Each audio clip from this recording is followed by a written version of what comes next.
deputy regent insists that the letter she received, signed with her husband's name, is a forgery. Leon Dufresne, Chandler's chief agent in Paris, is mysteriously missing. Bob and Betty return from a sightseeing trip with the news that in a narrow street near Notre Dame Cathedral, they have seen a man resembling Dufresne struggling with a huge, sinister fellow in an old house. Chandler and Bob return to the house and discover Dufresne alone and unconscious. The present act opens in the hotel. Chandu the Magician.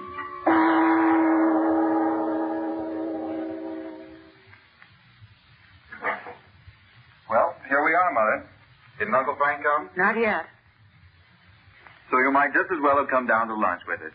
You know, you're not going to help Father any by starving yourself to death. Oh, don't pick on her, Bob. Mother, I asked him to bring you up some lunch. I thought you might like something to eat. It'll be here in just a minute. Thank you, dear. I'm not hungry. Well, you'd better eat, though. Father will scold us for not taking care of you when we tell him about it. Oh, don't worry about me, dear. I'm all right. Oh, that must be Uncle Frank now. Come in.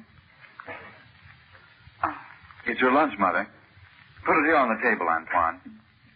Dear Mother, doesn't that look good? I'm required. Nothing more, Antoine. Thank you. Merci, Madame. Now, come on, Mother. Try to eat something, won't you? Yeah, you act as though we'd already found out that Father was drowned or something. Oh, Bob. Well, I didn't mean that exactly. You know I didn't. Oh, there you are at last, Frank. Yes. I've had a very busy morning. Dufresne's still unconscious at the hospital. Did you go through that old house where we found him, Uncle Frank? Yes. I took 2 gendarmes, and we went through it from the cellar to the roof. All the tenants told the same story. Dufresne was brought there by 2 men who rented that ground floor room and stayed there with him day and night. Wouldn't you think that some of them would have become suspicious and called the police, Frank? I think most of those people are glad to keep out of the way of the police themselves.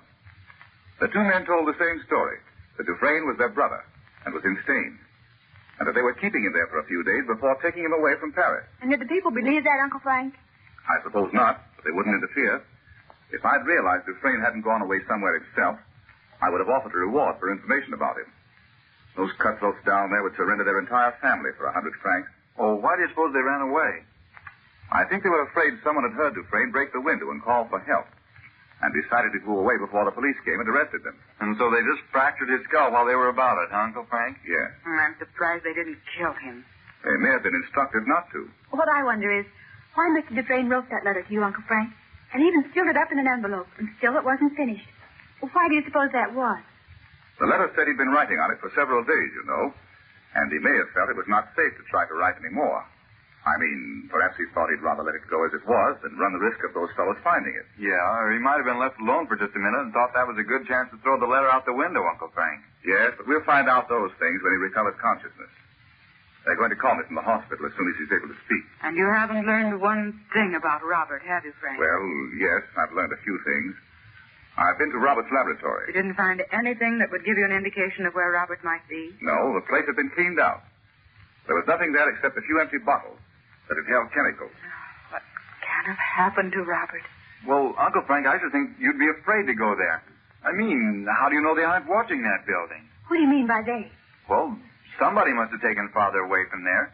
He wouldn't just walk out in the street with his hands full of test tubes. But you see, I didn't go there in my own clothes, Bob. You mean he went in disguise? Well, yes. You know what a pompier is? I thought a pompier was a fireman with a brass helmet and everything. That's right.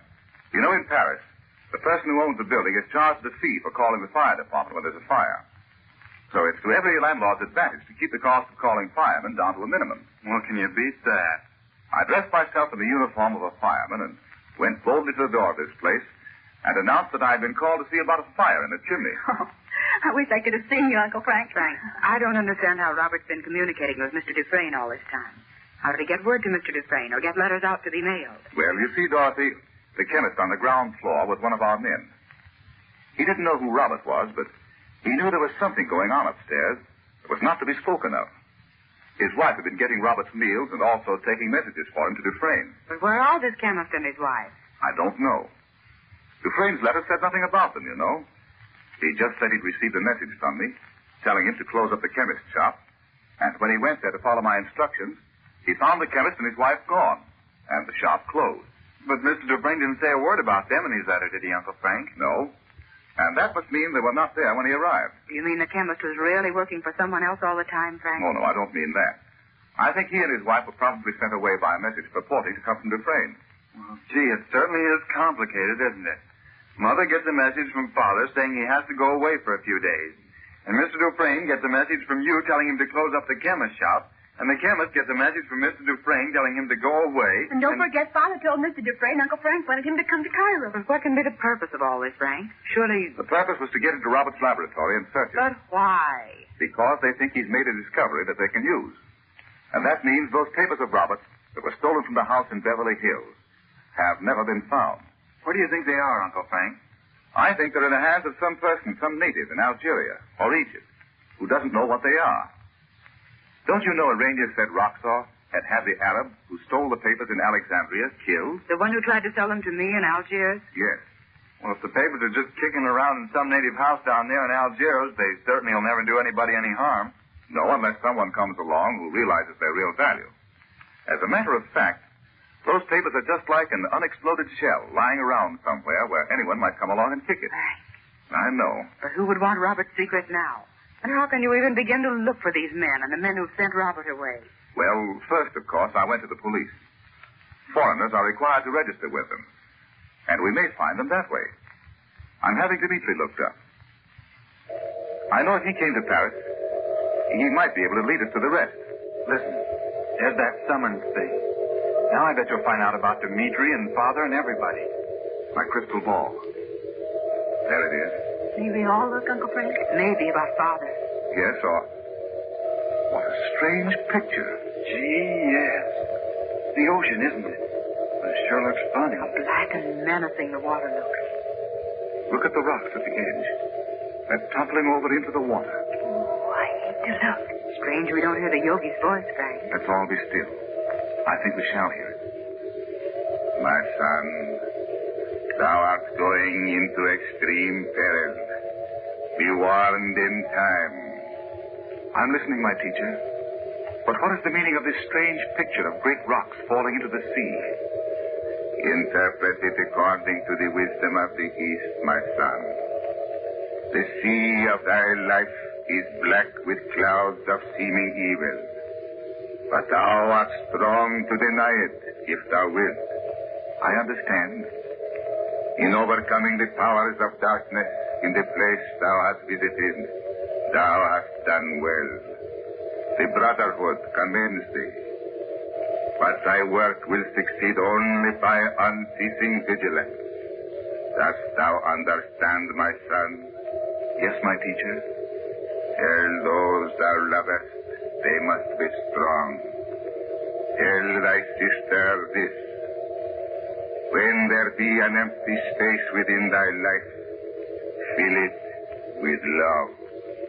Farewell, my son. Await the call. The picture's gone. And of all the mysterious things the Yogi's ever said, this one wins all the prizes. Oh, I bet Uncle Frank understands it, don't you, Uncle Frank? Yes. Well, how about what he said to Mother? What does he mean by an empty space in her life? Oh, silly, he means because Father's not with her, of course. Yeah, I bet. I suppose you think he means for her to go around falling in love with a lot of other people. You would. Oh, you make me simply wild. You know I don't think anything of the kind. The trouble with you is you're a complete extrovert. Is that so? Oh, you don't even know what one is. The gong will mark the end of the 91st round.